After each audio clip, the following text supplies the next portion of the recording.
had enough. I will go back to my parents' house. I became emotional, and this was the first time I argued against my husband, Phil. And as expected, Phil got bright red and was very angry. Then don't ever come back here. Make sure to sign the divorce papers before you leave. Saying this, Phil pushed the divorce papers into my face. I just couldn't take it anymore. I got my pen, and as I began to sign the papers, Phil widened his eyes, looking confused. Well then, thank you for everything you've done. But well, it's more like I was the one who did everything. My name is Christy. I am 30 years old and I am a full-time housewife. My husband Phil and I just got married, and I'm already beginning to regret this marriage. This is because my husband completely changed the moment we got married. He used to be so kind and gentle to me, but the moment we got married, he turned into a demon. He used to be such a kind person. But how and why did he turn into a demon like this? Even though I wondered, I couldn't really come up with the reasons. My husband and I originally met through my dad. Christy, his name is Phil, and he is a very talented employee in my company. Nice to meet you. My name is Phil. Phil was a company employee working for the company which was owned by my dad. He was 2 years older than me, seemed to have a good attitude towards work, making good results, and for this my dad trusted him. I was working at a company, which was a business partner for my dad's company, and I was introduced to him when I went to dad's company for a business meeting. Christy, you aren't married yet, and I heard that you're not dating anyone currently, so I thought, why not Phil? What? Wait a minute, Dad. What are you saying all of a sudden? I was surprised when Dad suddenly suggested Phil as my fiancé. I mean, you can't stay unmarried like this, and I'm not saying that you two should get married. I just wanted him to meet my daughter because he is brilliant and excellent. You should go to dinner once with him and talk with him. Won't it be a bother for you, Phil? I mean, my dad suddenly made such a reckless request to you.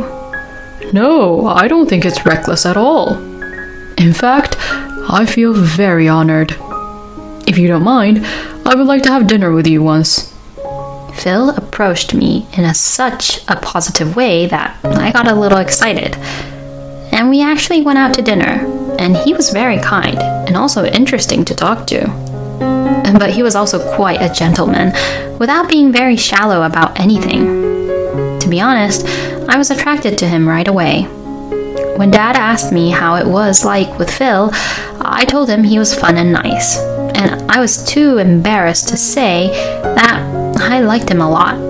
But I kept in touch with him without telling my dad about it, and we started seeing each other after that. And after a few more dates, we decided to officially go out. Phil looked at me seriously and said that he wanted me to go out with him with marriage in mind. I said yes to his confession, and then decided to inform this to Dad.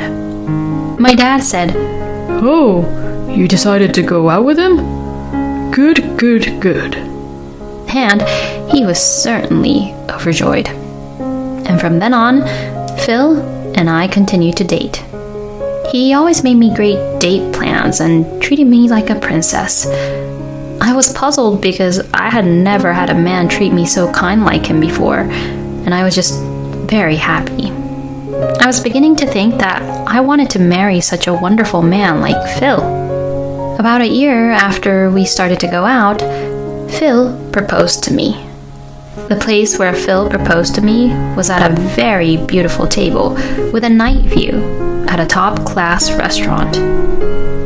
I waited for his words with anticipation and excitement, hoping that he might propose to me. Then Phil pulled out a ring box from his pocket, pulled out a ring from it, and finally proposed to me. "Christy, please marry me. I will make you happy for the rest of your life." Yes, I will marry you, Phil. I felt like I was in heaven. I was so happy that he proposed to me that I could have just died like this. And when I told my dad about the marriage, he was very happy. Oh, Christy, honey, I'm so happy for you. I'm sure that your mother in heaven is definitely happy too. You're right, Dad. I'll make sure I can deliver a wonderful wedding to Mom. Mom died of illness 10 years ago, and since then, Dad and I have lived together, just the two of us. I wish Mom could have seen me as a bride, but I am sure she will be smiling at me in heaven. Afterwards, Phil and I had met with his family, and we held a wonderful wedding, and it all went well with no issues. My friends and colleagues congratulated me a lot, and I once again experienced the peak of happiness at the wedding. My dad, being the president of the company, tried very hard not to shed tears in front of his subordinates, but I could tell that he was very moved and emotional. Dad must have been really happy because he kept on congratulating me. We finished the wedding in a very happy state, and I was just imagining the joyous married life that was to come. And then finally, my newlywed life with my husband began. My husband had asked me to quit my job after we got married, so I took the opportunity to quit the company I had been working for and became a full-time housewife. I loved my job, but my life with my husband was still more important, which is why I quit my job without hesitation and became a housewife. I was determined to do my best in the house chores for my husband, who worked very hard for me. But my hopes were shattered in an instant. It was 1 month after my husband and I got married. Hey, can't you cook anything better? Huh? My husband suddenly said something like that to me so bluntly that I froze. Hey, are you even listening to me properly? Oh, yeah. Then hurry up and answer me. You have no common sense at all, huh? What? Anyways, answer me. I'm asking if you can cook anything better or not. Is there something that you didn't like which I cooked? It's everything. Everything you cook is just too plain. Can't you cook something that's more flavorful? I'm sorry, honey. I was trying to make something healthy and well-balanced, though. I want to eat something that has meat and fried food. Since what you cooked was mainly vegetables and soup, you better make something good from tomorrow, okay? Okay. I was surprised at the sudden change in my husband's attitude. And it was not only about cooking, but also about other things. Why is the bathtub not hot enough? Hey, why aren't my clothes dry whenever I want to wear them, huh? You're such a useless housewife, huh? My husband's verbal abuse was getting extremely harsh, and I was becoming more and more afraid of him. I wondered where the kind and gentle man he used to be had gone to. And the most scary thing about my husband is that he always acts like he's a good person on the outside. Whenever Phil meets my dad, he acts as a kind, sincere husband and smiling as the nice young man he used to be. Sometimes he brings his coworkers home with him and he acts the same way, as if he was a very good husband to me. But when it is just the two of us, he becomes very scary, and he is not satisfied unless everything is done just the way he wants it. My dream of a happy, wonderful marriage with him was shattered in an instant, and I was in complete despair. After that, my husband's excessive and hostile attitude towards me continued. I even considered divorcing him. But my husband, perhaps seeing through what I was thinking, told me, "If you are thinking about divorce, don't you dare do it. How bad would it be for the CEO's daughter to get divorced after only a month or two? That's going to be bad for your father's reputation, and it's going to be bad for the company's reputation. You're going to make your own father suffer if you divorce me. Oh, no. At that time, I was not thinking straight and being logical at all. So I strongly felt that I didn't want to bother or worry my dad with what I had to deal with my husband. But do I have no choice but to endure what my husband says to me every single day? Thinking like that made me even more depressed. Hey, hurry up and pour me some beer. There's nothing in my glass, you know. I'm sorry. My God, you're really useless. I mean, you were raised up by your father with no mother at all, so you weren't taught proper values, right? Don't say it like that. Huh? Do you have something to say? My husband threw the glass of beer at me just as I screamed. Fortunately, the glass did not hit my face or my body, but the beer splashed onto my face, and the glass broke when it hit the wall. You should clean up these broken glasses, since this all happened because of you. I won't forgive you if you didn't clean it properly and hurt my feet when I walk around here. So then I wiped my face with a towel and cleaned the broken glasses carefully so as not to hurt myself. While I was cleaning up carefully, my husband was humming and taking a bath. But I'm the one who wants to take a bath right now. Little by little, my anger towards my husband began to rise. He must think that I can't go through with a divorce. He better not take me lightly. I am not going to let him get away with what he had done to me. Up until now, I was being weak towards Phil. But I am a woman who does things when she has to. I won't let him talk me down. At that moment, I decided that I was ready to fight my husband. I don't care what happens. Whatever happens, happens. My dad would understand. A few days later, my husband again got angry at me with no good reason.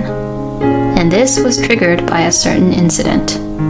Hey, a friend of mine who studied abroad is coming back this weekend, and we're going to celebrate her return with a party. I'm thinking of going, but is that okay? When I asked my husband about it, as expected, he did not allow it. Of course not. You have to cook dinner for me, you know. Oh, for dinner, I was thinking I could already have it made for you.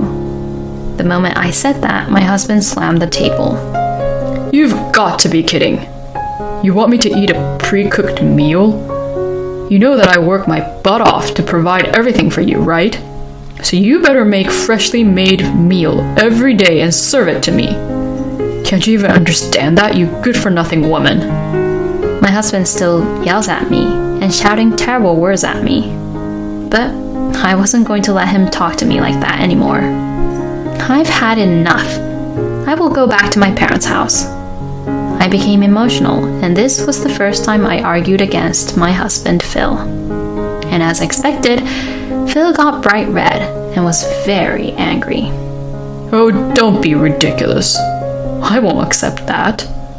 My husband was extremely angry, but I couldn't lose to him either. I don't care whether you approve or not. I just can't stay with you who treats me like your slave. Then don't ever come back here. Make sure to sign the divorce papers before you leave. Saying this, Phil pushed the divorce papers into my face. I just couldn't take it anymore. Fine then. What? I got my pen, and as I began to sign the papers, Phil widened his eyes, looking confused. Come on. You can't be serious, right? Of course I'm serious. I can't keep on doing this with you anymore. When Phil realized that I was serious, he suddenly started to panic. Hey, wait a minute. Where are you going? So I told you, I'm going back to my parents' house. As soon as I finished signing the divorce papers, I put them in my bag and started packing my belongings. My husband watched in confusion. Well then, thank you for everything you've done. But well, it's more like I was the one who did everything, I said sarcastically, and left the house to go back to my parents' house. Oh, Christy, honey, What's wrong? I can't believe you suddenly came back home with a big luggage. My dad was surprised to see my luggage. I, on the other hand, had tears flowing down my cheek when I saw my dad. Christy? Before I knew it, I was hugging Dad. What's wrong? What in the world happened, honey? In any case, just come into the house. I'll make you some tea. Dad said that, and we both went into the living room. And after drinking the tea which calmed me down, I told him everything.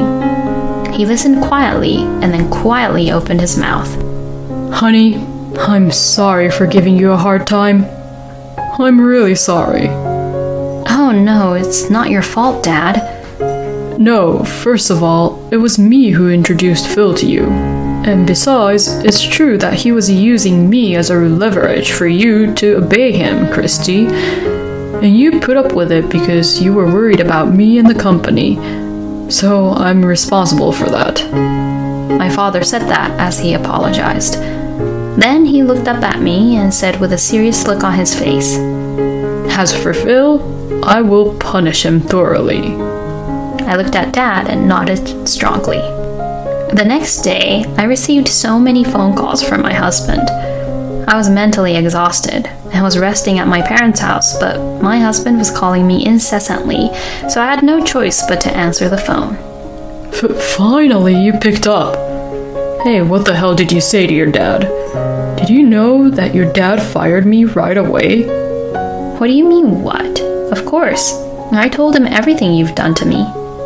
The many heartless outbursts, the way you used my dad and his company to threaten me, and even the way you made fun of the fact that I was brought up with a single parent and made fun of me and my family. Do you think that a daughter who heard all of this from his own daughter wouldn't be angry?